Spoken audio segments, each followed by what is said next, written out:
Hi guys, my name is Valerie. I am a stay-at-home mom with a love for all things homemaking, gardening, and cooking. This year I'm going to be growing a cut flower garden, and I decided to take my camera along with me for the process. My end goal is to possibly sell some bouquets at my farm stand. Nothing big. This is kind of an experiment year, definitely a big learning curve for me.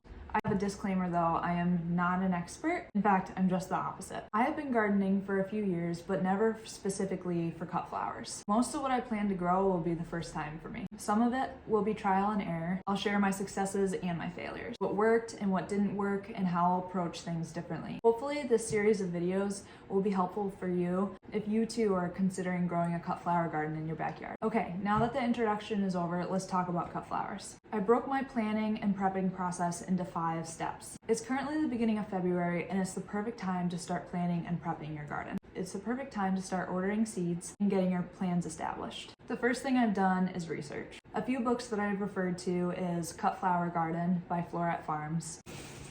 It's quite beautiful and it's insightful. There's a lot of information, basic information for cut flowers for bouquets. Sometimes I wish there's actually a little bit more information. Another book I'm referring to is Flower Farming for Profit. So this one is definitely geared for people who want to start a flower farm and not just sell at a small farm stand like me. But this is really insightful and has a very realistic view on any type of flower selling, and I've had a lot of fun just browsing through. If you are planning to just grow cut flowers for fun, to give to friends and family and maybe a farm stand, this book definitely is not a necessity, but if you want to go a larger scale, this book is a very helpful book. And then of course the other one by Floret Farms, Discovering Dahlias. Dahlias are a flower that I have experience growing. I've always loved dahlias ever since I was a little girl, and my mom would get me dahlia tubers and I would grow them in my section of the garden. But this is very insightful on growing, harvesting, storing dahlias. I also find that Instagram is actually very helpful. There are a lot of flower farmers on Instagram sharing their wealth of knowledge, and I have learned a ton about cut flowers through a few pages that I follow. I picked 3 of them that I probably have gathered the most information from. The first one is Meadows Flower Farm. Another one is Petalback Farm. The third one is Microflower Farm. Kudos to these women for running social media pages, blogs, and all that while running a flower farm. That is a lot of work. So they're very impressive and their pages are very easy to navigate. Okay, so let's get into it. Step 1, if you don't know this already, you should definitely find out what zone you live in. This will help you know what flowers will grow best in your garden, what flowers are conducive for your climate. I personally live in zone 5B, I'm in the Northeast. I found that out through the USDA website. If you just type in Google USDA zone calculator, all you have to do is plug in your zip code and it'll pop right up exactly what your zone is. Knowing your zone sets the foundation for your garden, and it's very important. You most likely already know this, but I had to cover that just in case you are a complete beginner. Okay, step 2 is definitely the fun part. It's looking at pictures of flowers that will grow well in your zone. You could put a portfolio together of the pictures that you like, what flowers you like, and then from there you can decide what seeds you want to order. If you're feeling really organized, you can make a list of the spring blooming flowers, summer and fall blooming flowers that you'd like to grow. I highly suggest that you don't forget about filler flowers and bouquets. It can be very distracting, all these beautiful, gorgeous flowers when you're looking at them, but a lot of times the very simple baby's breath or cress or the leafy flowers add a lot of dimension to your bouquets. I definitely spent way too much time shopping online, just gawking over all the flowers and trying to decide which ones I wanted to order, and I probably ordered too many varieties. It is definitely recommended if you're a beginner to stick with only a few varieties that work really well in your zone and just grow a bunch of those. And the reason being is that each flower and variety takes its own special care. Some are okay with a little bit of frost, cooler weathers. Some do not like colder weather. There's so many different varieties, and these flowers need a lot of different types of care. Some of them are very low maintenance and some need a little extra attention, some more nutrition in the soil, some do well with poor soil.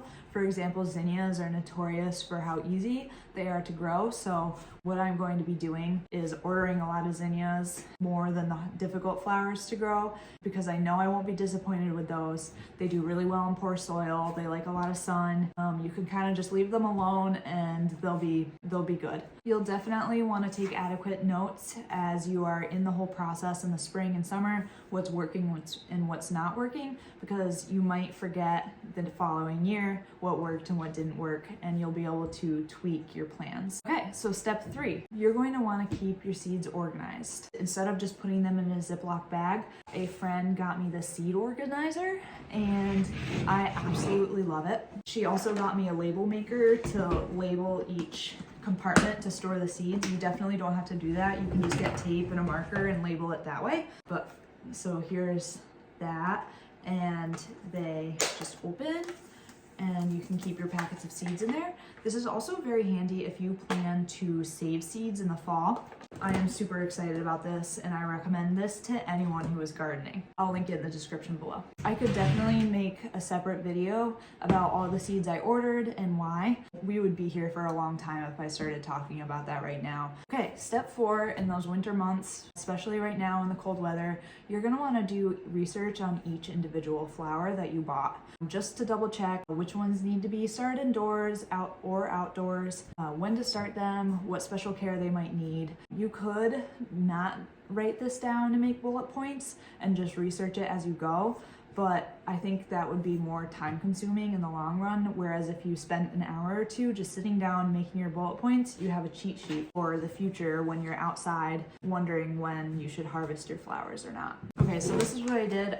You could type. I like to physically write things. I'm a little bit old-fashioned. So what I did was I just wrote the flower, for example, Cosmos, how much they need to be spaced apart, whether they can be direct sown or not, or if they need to be started indoors. Things like pinch the leaves when they're 12 inches tall. It will promote branching in the plant. A lot of these varieties are a first time for me, so I'll just be quickly referring to this quite often. Another thing is whether flowers need to be supported or not, how tall they grow. There really is so much to think about with each variety of flower, and I'm realizing that more and more as I do my research.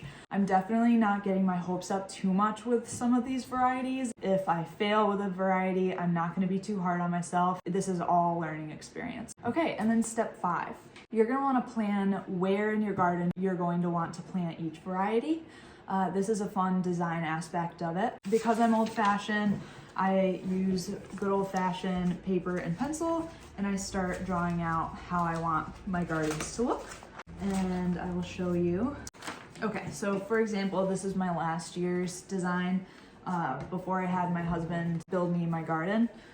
This is kind of what I wrote out. To give an example, last year I planted a lot more vegetables, so I did a lot of companion planting. Like I had tomatoes and basil together, and I wrote it all out and the dimensions of my garden. This was very helpful in the spring when I was transplanting and planting my seeds. I highly suggest you get yourself a good old-fashioned ring binder and you start writing your notes in here, or however you like to take your notes and store your information. What I did was I organized it by year. I have 2023, 24, 25, and 26, so I can compare all of my years. I also keep a lot of my receipts. I like to look back on what I spent on my garden the year prior, and also the receipts tell me the variety of plant that I ordered. Sometimes I forget to label a plant properly, and I can go back to my binder and figure out what variety it was that's in my garden. You definitely won't ever regret being organized. So here are some things in your step 5 in the planning that